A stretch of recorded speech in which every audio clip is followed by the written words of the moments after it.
What I thought would be interesting to do was, now that we are kind of affixed in 6 railroads in the US and Canada and Mexico. First one alphabetically is the Burlington Northern Santa Fe. So we're going to look at that.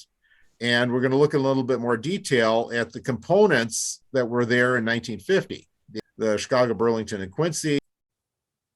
And so the Burlington was a very progressive railroad. They were early diesels, and they created the Zephyr, which is very popular. Now here they are displaying the Zephyr with a train from about 1860. And they also developed the first Vista domes. There was actually a guy sitting in a dome. He was riding the train across the Rio Grande. And he said, people can't see the mountains, because you think about it, you have to lean down and you can't really see the tops of the mountains. So he sketched up this idea. So you have seats down here, and then you have seats up here. So it's double decker right here. You guys have ridden domes. So, there's usually stairs at the back, but some of them have stairs at the front. But you really aren't losing any seating capacity, because you have these seats sitting down right on the floor of the car down here. And so those were very successful.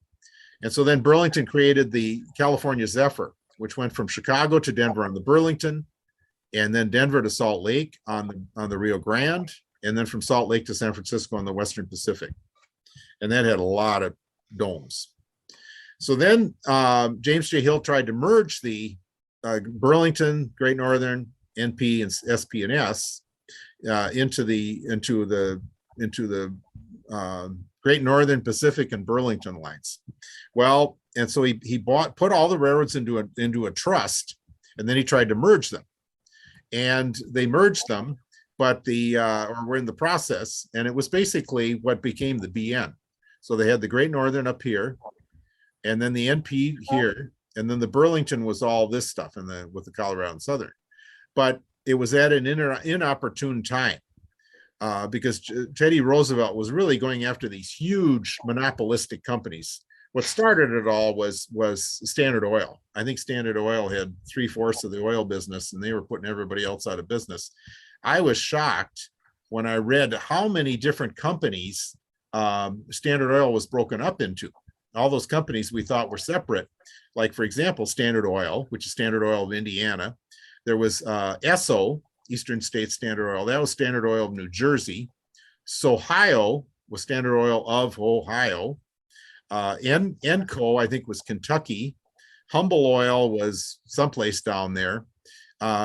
Chevron was Standard Oil of California, and it went on, and the list went on and on. It was huge. So they were successful there, and so then Teddy Roosevelt saw this Northern Trust, and he goes, "Oh, we got to break this up." And he went all the way to the Supreme Court, and it was broken up. So, so it was not until 1970 that the Burlington Northern was actually formed by merging the Great Northern, Northern Pacific, and Burlington, and the SP&S. So now we're going to look at some pictures and some slides I took. So some pictures from the internet. We'll look at some 1950 steam and diesel. 6, and I can't tell what's underneath the back. Probably O. 460. 460. This is an old Burlington one, probably built about the turn of the century. You can see it has a tall stack, tall domes, the steam dome, the sand dome, big fire smoke box. So my guess is probably has a feed water heater or superheater there, and Bell Pair firebox, which is unusual. That was big on the Great Northern and the NP, or excuse me, the Pennsylvania. And then but yeah, 280 460 10-wheeler built about 1900. And this is the Hudson, probably built in the late 20s. And this is a let's see, that's a 484. That was their famous 05. The front of the locomotive, some people say is one of the most attractive locomotives, but a lot of the steam enthusiasts don't like the Burlington because they had this weird looking cab. It looks too small. It looks like it'd be really cramped. I don't know if it was small or not, but it looks small. So they didn't like that. And this is what was the I have a question on 460. what was the engineering rationale for setting back the back two wheels? A Yeah, lot of them were built like that. They had the American type, which is 440, and then when they made these things longer, they for some reason they moved the rear axle way back. Maybe it's just to hold up the firebox. I don't know, but you see a lot of them like that built at that time. yeah. That I think it was weight distribution. Wait, okay. Yeah, because you'll see a lot of them like that. The side rods, when they're horizontal, don't have the same dynamics on them as ones that are at an angle and rotate through an arc as well as going back and forth. It's a matter of weight in motion. Yeah. The dynamics of what's happening to the rods. Sure. So Now, maybe you got to remember there were no roller bearings back then. All this stuff was sleeve bearings too. Yeah. So the forces you put on are going to make your bearings last so long. Yeah, and look at the difference in counterweights too. So Yeah. That's an interesting question, Ron. But my guess is what Bob says plus weight distribution. Yeah, because that's the only thing under the firebox. Yeah. And later the fireboxes got so big that they couldn't, they couldn't do that. Yeah, they couldn't put them above the drivers. And then like this one, they had to, it was so big and so heavy, they had to put 4 wheels under it. But they're very small. Yeah, small wheels. They're not so your contact area on the steel wheel versus rail, that could have been the same if they had a big enough wheel. Yeah, but they couldn't do it because the firebox is too deep.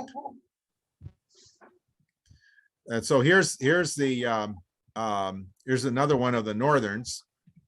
And let's see, this is a 210-4, which would be that's a Texas, right? Yeah, Texas. And they had a bunch of those. And especially out west and going down to southern Illinois for the coal down there. They had big heavy trains that they needed to haul.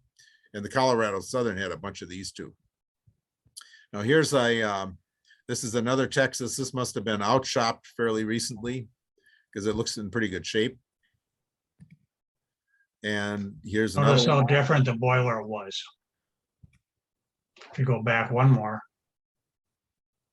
Now, if you look at that boiler with the smoke box in front, now you go to the next slide. Yeah, look at the difference. I think it's an optical illusion, perhaps, but I thought at first that this boiler is a much smaller diameter. Yeah, I think you're right. I think it is. And this one's got an Alesco fuel here plus this stuff here. I think you're right. I think it's like a different locomotive. Must have been a different series of because they had an 01, 02, 03, 04, 05. I think, I don't know how far they went with them, but they had a bunch of different ones. So I think you're right. I think it is bigger. It looks bigger. Here's another one. Now this is different again. So yes, it is. It doesn't look the same. No. And notice on top of your headlight, there's nothing up there. Yeah. But a number board. Yeah. So they went through different. All these things were different. Here's a model, very nicely detailed model of a let's see, that is a 210-4. That's a 210-4. So that's a nice model. And then they took a Hudson, which is a 464, and like the Santa Fe that built that Blue Goose thing, this is they call it Alos, which is Greek for, I'm not sure what is that, the god of Zephyr is the god of wind. I don't know what Alos was, but this was to replace if the Zephyr didn't run, they put one of these things on the front of the train. And then the steam enthusiasts, the results are sort of mixed. It kind of looks like an upside down shovel in front. And there were a number of railroads that built these. The New York Central had them. The Northwestern had some, and it's okay. But one of the things they as we talked about before, the maintenance people did not like it when they covered up too much of the running gear because they had to get in there and oil it and stuff like that. So How did the engineers see? that just this Stuck his little, head out the window is the only thing you could do. yeah, hang out or this little tiny window there. Yeah. Yeah, Aeolus, Greek mythology, quick moving and nimble. Oh, aha, okay. Thank you, Craig. Nice to That's have good. extra screens on my computer. That's good. That works. So there's the ALOS.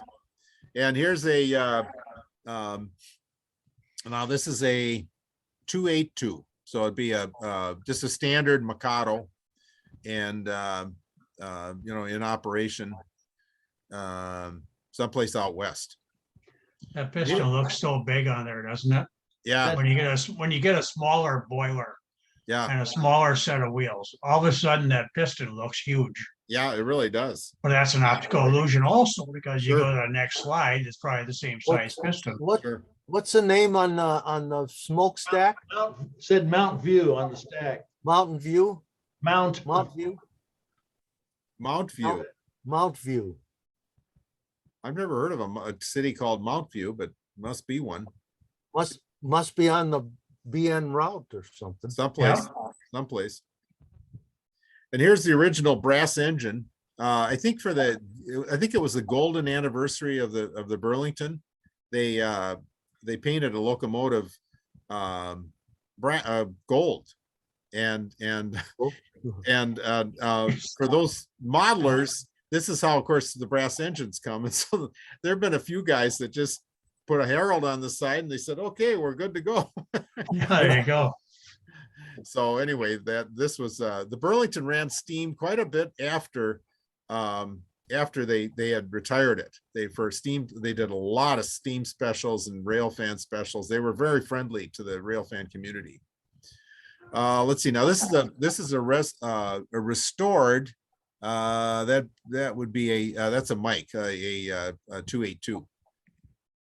And here's one of the railfan specials back in the 60s, as we can tell by the shirts and stuff. And that's they're northern. So from the front, they're very good looking, but if from the side, the cab does look like it's small. I don't know. Again, I don't know if it is or not. So here's one Well, the boiler's big on that thing. yeah, it's a big, very big boiler. Yeah.